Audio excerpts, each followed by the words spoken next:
আসসালামু আলাইকুম। অবিরাম বাংলার সংবাদে সবাইকে স্বাগত জানাচ্ছি। তামান্না মৌ। শুরুতেই বিআরবি কেবলস সংবাদ শিরোনাম।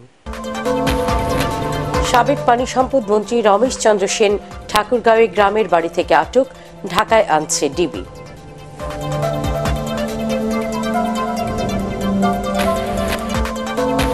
দুর্যোগ ও ত্রাণ মন্ত্রণালয়ের সাবেক সচিব শাহ কামালের বাড়ি থেকে ৩ কোটিরও বেশি টাকা ও বিদেশি মুদ্রা উদ্ধার।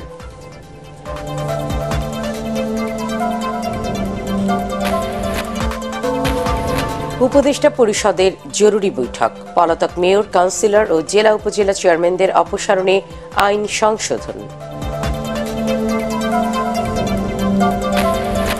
শুনছিলেন বিআরবি কেবলস সংবাদ শিরোনাম, এবার বিস্তারিত। সাবেক পানি সম্পদ মন্ত্রী ও ঠাকুরগাঁও ১ আসনের সাবেক সংসদ সদস্য রমেশ চন্দ্র সেনকে আটক করেছে সাদা পোশাকধারী একদল পুলিশ। শুক্রবার রাত 10:30টায় জেলার রুহিয়া থানার রামনাথের নিজ বাড়ি থেকে তাকে তুলে নিয়ে যাওয়া হয়। তার সহধর্মিণী অঞ্জলি সেন জানান, সাদা পোশাকে 10 থেকে 15 জনের একটি দল এসে রাতে তাকে তুলে নিয়ে যায়। তবে তাকে কোথায় নিয়ে যাওয়া হচ্ছে এ বিষয়ে তার পরিবারকে কিছু জানানো হয়নি। এ বিষয়ে রুহিয়া থানার ভারপ্রাপ্ত কর্মকর্তা গুলফামুল ইসলাম মণ্ডল জানান, রাতে রমেশ চন্দ্র সেনের বাসা থেকে ফোন আসে। সেখানে যাওয়ার পর তিনি দেখতে পান ঢাকা হেডকোয়ার্টার থেকে পুলিশ সদস্যরা এসে তাকে নিয়ে গেছে। এ বিষয়ে ঠাকুরগাঁও পুলিশ সুপার উত্তম প্রসাদ পাঠকের সাথে একাধিকবার যোগাযোগ করেও কোনো মন্তব্য পাওয়া যায়নি। নাম প্রকাশে অনিচ্ছুক একটি সূত্র জানায়, ঢাকা থেকে ডিবি পুলিশের একটি দল ঠাকুরগাঁওয়ে এসে আওয়ামী লীগের প্রবীণ এই নেতাকে আটক করে নিয়ে যায়। আমি অনেক কান্নাকাটি করছি, ওদের হাত ধরে কিছুতে শুনে নেয়। ওরা 3টা গাড়ি নিয়ে আসছে, পিক আপ নিয়ে আসছে, থানার ওসি ছিল, পুলিশও ছিল মনে হয় থানার। এই তো নিয়ে গেল। দুর্যোগ ব্যবস্থাপনা ও ত্রাণ মন্ত্রণালয়ের সাবেক সিনিয়র সচিব মোহাম্মদ শাহ কামালের দুটি বাড়ি থেকে বিপুল পরিমাণ টাকা ও বিদেশি মুদ্রা উদ্ধার করা হয়েছে। রাজধানীর মোহাম্মদপুরের বাবর রোডে শাহ কামালের বাড়ি দুটিতে অভিযান চালায় ঢাকা মহানগর পুলিশ ডিএমপি। এ সময় তার বাসা থেকে নগদ 3 কোটিরও বেশি টাকা এবং 10 লাখ টাকা মূল্যের বিদেশি মুদ্রা উদ্ধার করা হয়। খায়রুল ইসলামের রিপোর্ট। গত বেশ কয়েকদিন ধরে মোহাম্মদপুরের বাবর রোডের এই বাসাটিতে অপরিচিত লোকজনদের আসা যাওয়া দেখে এলাকাবাসীর সন্দেহ হয়। বিষয়টি এলাকাবাসী পুলিশকে জানায়। এরপর শুক্রবার সন্ধ্যায় বাবর রোডের এফ ব্লকের 29/2 ও 3 নম্বর বাড়িতে অভিযান চালায় আইন শৃঙ্খলা বাহিনী। এ সময় ওই বাসা থেকে নগদ 3,10,10,166 টাকা, 74,400 টাকা দামের 100 টাকার প্রাইস বন্ড, 10,03,306 টাকা মূল্যমানের বিদেশি মুদ্রা উদ্ধার করা হয়। তবে উদ্ধার হওয়া টাকার পরিমাণ নিয়ে সন্দেহের কথা জানায় এলাকাবাসী। পরে এলাকাবাসীর ফোন পেয়ে ঘটনাস্থলে আসে সেনাবাহিনীর একটি দল। বললাম আপনি সিটিডিবিতে, বললো হ্যাঁ। তো উনি আমার আবার রিকোয়েস্ট করলো যে এটা আপাতত আমরা আরেকটা অপারেশনে যাব, ওদের অল্টারনেট আরেকটা সেট আপ আছে, অপারেশনের স্বার্থে এটা আপনারা অন্য কোনো প্রশাসন বা মিডিয়ারে বলবেন না। যখন মিডিয়ারে বলবেন না বলছে, আমার ডাউট হয়েছে। আমাদেরকে ঢুকতেই দেয় না এখানে। আমি বলতেছি না, টাকা জনগণের, এই টাকা আমাদের সামনে যা করার করেন। ওনারা ছোট ছোট ব্যাগ করতেছে, পোল্টা করতেছে, বিভিন্ন রকমেরই। 5-6 জন অফিসার আসলো, লম্বা চূড়া, অনেক সুন্দর, ঠিক আছে। ওরা জিজ্ঞাসা করলাম কারা, কোনো অফিসাররা, ঠিক আছে। ওনারা চলে গেল, সাথে দেখলাম ছোট ছোট ব্যাগ, কারোর পকেটে টাকা, কেউ ওই যে ব্যাগ ইয়েগুলা বক্সগুলা খুলতেছে, স্বর্ণ পকেটে নিচ্ছে। আরও প্রশাসনের লোক যখন ঢুকতে দেখি, তখন আমি সরাসরি আর্মির কাছে যাই। আর্মির শেরে বাংলার যে হটলাইন নাম্বার, সেখানে আমি ফোন দিই। ফোন দেওয়ার পরে আর্মি চলে আসে, ওনাদেরকে নিয়ে আমি এই বাসায় উপস্থিত হই। ত্রাণ ও দুর্যোগ ব্যবস্থাপনা মন্ত্রণালয়ের সচিব থাকাকালে শাহ কামালের বিরুদ্ধে এর আগেও বদলি, কেনাকাটা সহ বিভিন্ন উৎস থেকে অবৈধ অর্থ নেওয়ার অভিযোগ উঠেছিল। খায়রুল ইসলাম, এটিএন বাংলা, ঢাকা। বিশেষ পরিস্থিতিতে সিটি কর্পোরেশন ও পৌরসভার মেয়র, কাউন্সিলর এবং জেলা উপজেলা পরিষদের চেয়ারম্যান ও সদস্যদের অপসারণ করতে পারবে সরকার। এসব স্থানে প্রশাসক নিয়োগ দিতে পারবে স্থানীয় সরকার বিভাগ। এমন বিধান রেখে আইন সংশোধন করেছে অন্তর্বর্তী সরকার। শুক্রবার বঙ্গভবনের প্রধান উপদেষ্টা ডক্টর মোহাম্মদ ইউনূসের সভাপতিত্বে উপদেষ্টা পরিষদের সভায় এসব অধ্যাদেশের খসড়ার অনুমোদন দেওয়া হয়। এসব হল স্থানীয় সরকার সিটি কর্পোরেশন সংশোধন অধ্যাদেশ 2024, স্থানীয় সরকার পৌরসভা সংশোধন অধ্যাদেশ 2024, জেলা পরিষদ সংশোধন অধ্যাদেশ 2024 এবং উপজেলা পরিষদ সংশোধন অধ্যাদেশ 2024। 5 আগস্টের পর থেকে দেশের বেশিরভাগ সিটি কর্পোরেশন, পৌরসভা ও জেলা উপজেলার মেয়র, কাউন্সিলর ও চেয়ারম্যানরা পলাতক থাকায় আইন সংশোধন করে প্রশাসক নিয়োগের সিদ্ধান্ত নিয়েছে সরকার।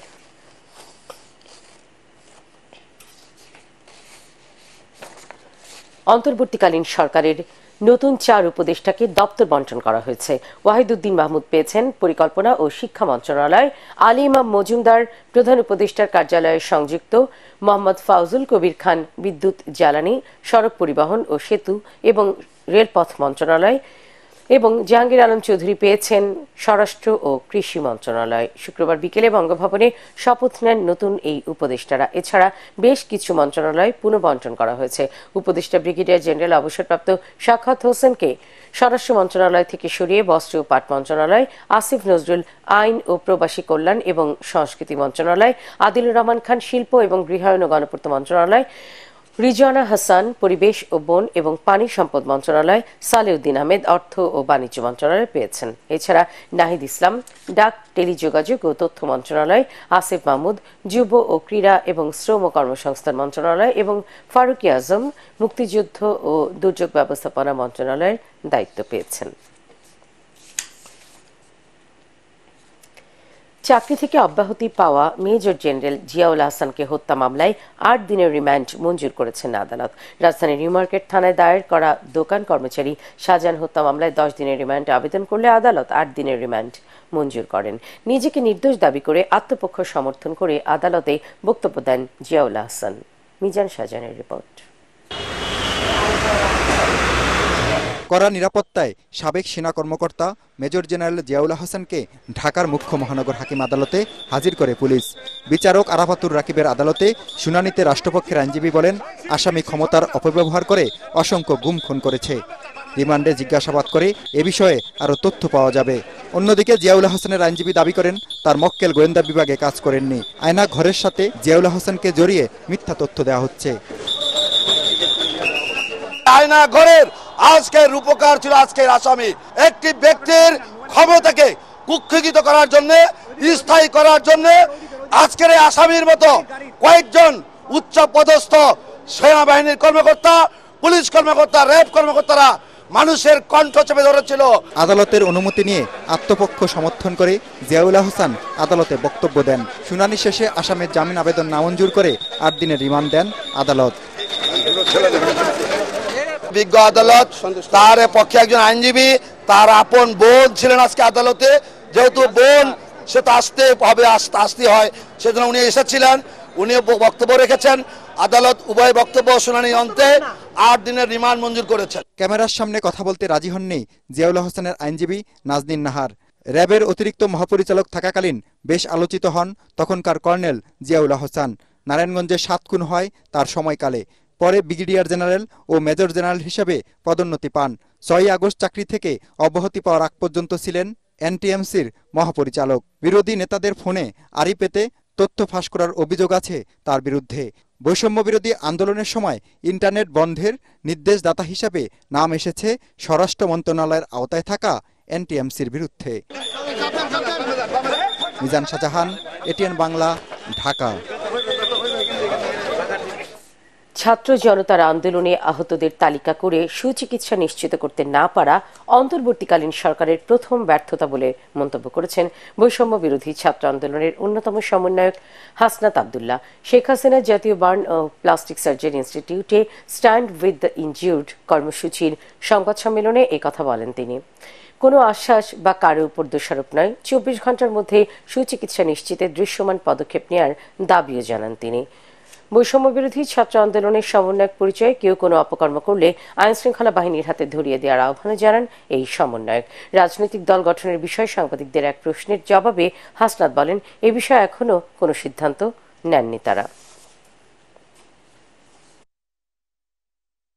এতদিন পর্যন্ত আহতদের আন্তর্জাতিক মানের সেবা নিশ্চিত করতে না পারা এবং তাদের জন্য পূর্ণাঙ্গ একটি তালিকা করতে না পারাকে আমি এই অন্তর্বর্তীকালীন সরকারের প্রথম ব্যর্থতা হিসেবে চিহ্নিত করতে চাই। এই অন্তর্বর্তীকালীন সরকারের যারা দায়িত্বপ্রাপ্ত রয়েছেন তাদের উচিত ছিল যত দ্রুত সম্ভব আহতদের পাশে দাঁড়ানোর ভিজিবল পদক্ষেপ নেওয়া, কিন্তু আমরা ভিজিবল কোনো পদক্ষেপ দেখিনি, যে কারণে আমরা অন্তর্বর্তীকালীন সরকারের স্বাস্থ্য বিভাগের আমরা নিন্দা জানাচ্ছি। দেশের ক্রান্তিকালে সব ধরনের ষড়যন্ত্র মোকাবেলায় দলমতের ঊর্ধ্বে উঠে হিন্দু সংগঠনগুলো একসাথে কাজ করার অঙ্গীকার ব্যক্ত করেছে বলে জানিয়েছেন বিএনপি মহাসচিব মির্জা ফখরুল ইসলাম আলমগীর। দলীয় চেয়ারপারসনের গুলশান কার্যালয়ে হিন্দু বৌদ্ধ খ্রিস্টান ঐক্য পরিষদ, কল্যাণ ফ্রন্ট ও হিন্দু মহাজোট নেতাদের সাথে বৈঠকের পর তিনি একথা বলেন। এ সময় হিন্দু সম্প্রদায়ের নেতারা বলেন, দেশকে এগিয়ে নিতে অতীতের সব ভেদাভেদ ভুলে গণতান্ত্রিক ও অসাম্প্রদায়িক রাষ্ট্র নির্মাণে সবাই একসাথে কাজ করতে হবে। মির্জা ফখরুল বলেন, দুষ্কৃতিকারীরা দেশের সাম্প্রদায়িক সম্প্রীতি নষ্ট করে ফায়দা লুটতে চায়, তা হতে দেয়া হবে না। সাভারের আশুলিয়ায় ওয়েস্কা আইডিবি জাপান বাংলাদেশ নামে একটি স্বেচ্ছাসেবী সংগঠনের জমি জোরপূর্বক দখল করার অভিযোগ পাওয়া গেছে স্থানীয় প্রভাবশালীদের বিরুদ্ধে। মধ্য গুমাইলের সাবেক মেম্বার ও বিএনপি নেতা মালেক মণ্ডলের নেতৃত্বে বাসেক মণ্ডল, সাজু মণ্ডল, ইয়াকুব আলী মণ্ডল, নজরুল ইসলাম মণ্ডল শুক্রবার গভীর রাতে নরসিংহপুর এলাকায় অবস্থিত স্বেচ্ছাসেবী ওই সংস্থার দেয়াল ভেঙে প্রায় ৩ বিঘা জমি দখল করে নেয়। বেসরকারি ওই সংস্থাটির কান্ট্রি ডিরেক্টর জাপানি নাগরিক টাতসুও কোসোগি জানান, ওয়েস্কা আইডিবি জাপান বাংলাদেশ সংস্থাটি 1981 সাল থেকে কার্যক্রম চালিয়ে আসছে। বেকার যুবকদের নিয়ে অর্গানিক সবজি ও মাছ চাষ, মুরগি এবং গবাদি পশু পালন করছেন তারা। প্রকল্প এলাকা দখল হয়ে যাওয়ায় আতঙ্কিত হয়ে পড়েছেন সংস্থাটির কর্মী ও সদস্যরা। বিষয়টি ঢাকাস্থ জাপান দূতাবাসকেও জানানো হয়েছে।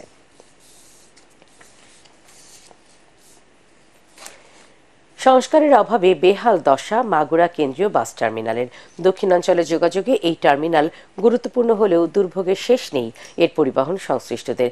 যাত্রীদের অভিযোগ, বছরের পর বছর সংস্কার না হওয়ায় দুর্ভোগ দিন দিন বেড়েই চলেছে। মাগুরা থেকে সুজন মাহমুদের রিপোর্ট, জানাচ্ছেন ফারহিন ইসলাম টুম্পা।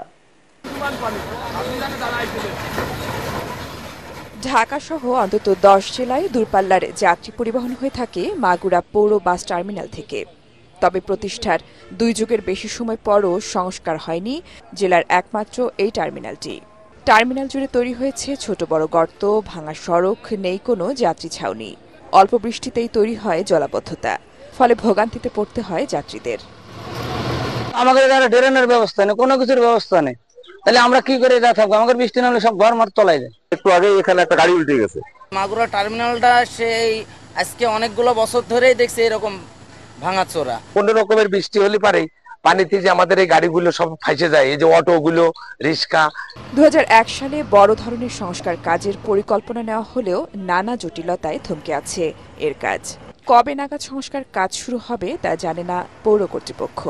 মাসিক মিটিংয়ে মেয়র মহোদয় আসলে আমরা জনগণের যাতে দুর্ভোগ লাঘব হয় সেই জন্য আমরা আমাদের পরিকল্পনায় আছে, অবশ্যই সেটা আমরা মেইনটেনেন্সের ভিতরে রাখবো। টার্মিনালের ভেতরের সড়ক পাকা করা এবং যাত্রী ছাউনি নির্মাণের মাধ্যমে আধুনিক রূপ পাবে জেলার একমাত্র পৌর বাস টার্মিনালটি, এমনটাই প্রত্যাশা মাগুরাবাসীর। Bureau report, ATN Bangla.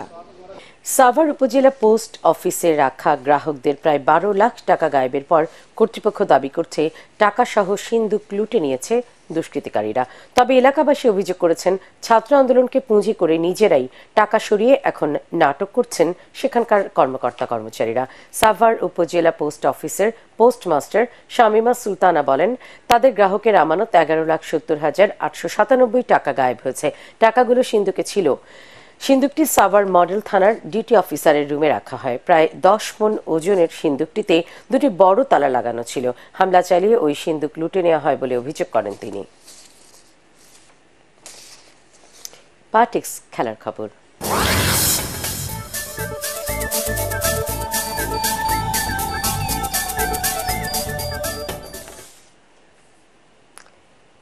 ফুলহ্যামকে একমাত্র গোলে হারিয়ে ইংলিশ প্রিমিয়ার লিগে নতুন মৌসুম শুরু করল ম্যানচেস্টার ইউনাইটেড। রেড ডেভিলদের মাঠ ওল্ড ট্রাফোর্ডে ম্যাচের শুরু থেকেই তুমুল প্রতিদ্বন্দ্বিতা গড়ে তোলে ফুলহ্যাম। তাতে প্রথমার্ধে কোনো গোল পায়নি এরিক টেন হাগের দল।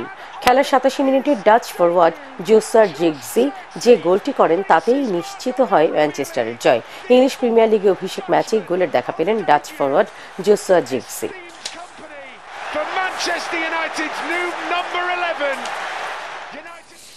লিওনেল মেসিকে সম্মান জানিয়ে আংশিক স্বর্ণের তৈরি একটি জার্সি বানানো হয়েছে, আর তা লন্ডনের টটেনহাম হটস্পার ক্লাবে শতবর্ষের ফুটবল জার্সি আর্ট নামে এক প্রদর্শনীর কেন্দ্রবিন্দুতে পরিণত হয়েছে। উত্তর লন্ডনের স্পাস ক্লাবে 2021 সালে ফুটবল ম্যাগাজিন প্রজেক্টের আওতায় প্রথম এই প্রদর্শনীর আয়োজন করা হয়েছিল। সোভিয়েত যুগের বারবারা স্টেপনোভার তৈরি করা ক্রোয়েশিয়া এবং ঘানার জার্সি রয়েছে।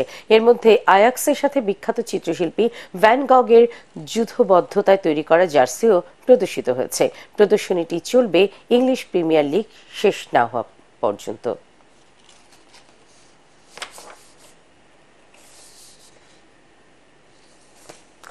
শেষ করার আগে বিআরবি কেবল সংবাদ শিরোনাম জানিয়ে দিচ্ছি আরো একবার।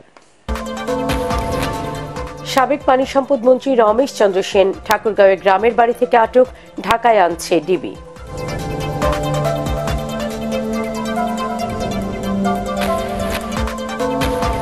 দুর্যোগ ও ত্রাণ মন্ত্রণালয়ের সাবেক সচিব শাহ কামালের বাড়ি থেকে 3 কোটিরও বেশি টাকা ও বিদেশি মুদ্রা উদ্ধার।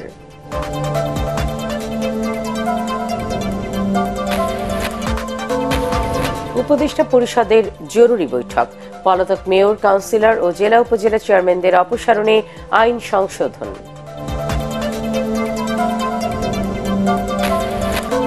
দুর্বৃত্তরা যেন দেশের সাম্প্রদায়িক সম্প্রীতি বিনষ্ট বা রাষ্ট্রীয় সম্পদ ধ্বংস করতে না পারে তা আমাদেরকে নিশ্চিত করতে হবে। দেশ আমাদের, দেশের সম্পদও আমাদের। নিজে সতর্ক থাকুন, অন্যকে সচেতন করুন। পরবর্তী সংবাদ দেখার আমন্ত্রণ জানিয়ে এখনকার মতো শেষ করছি। এটিএন বাংলা সংবাদ ইউটিউবে দেখতে ব্রাউজ করুন youtube/ATN Bangla News। আল্লাহ হাফেজ।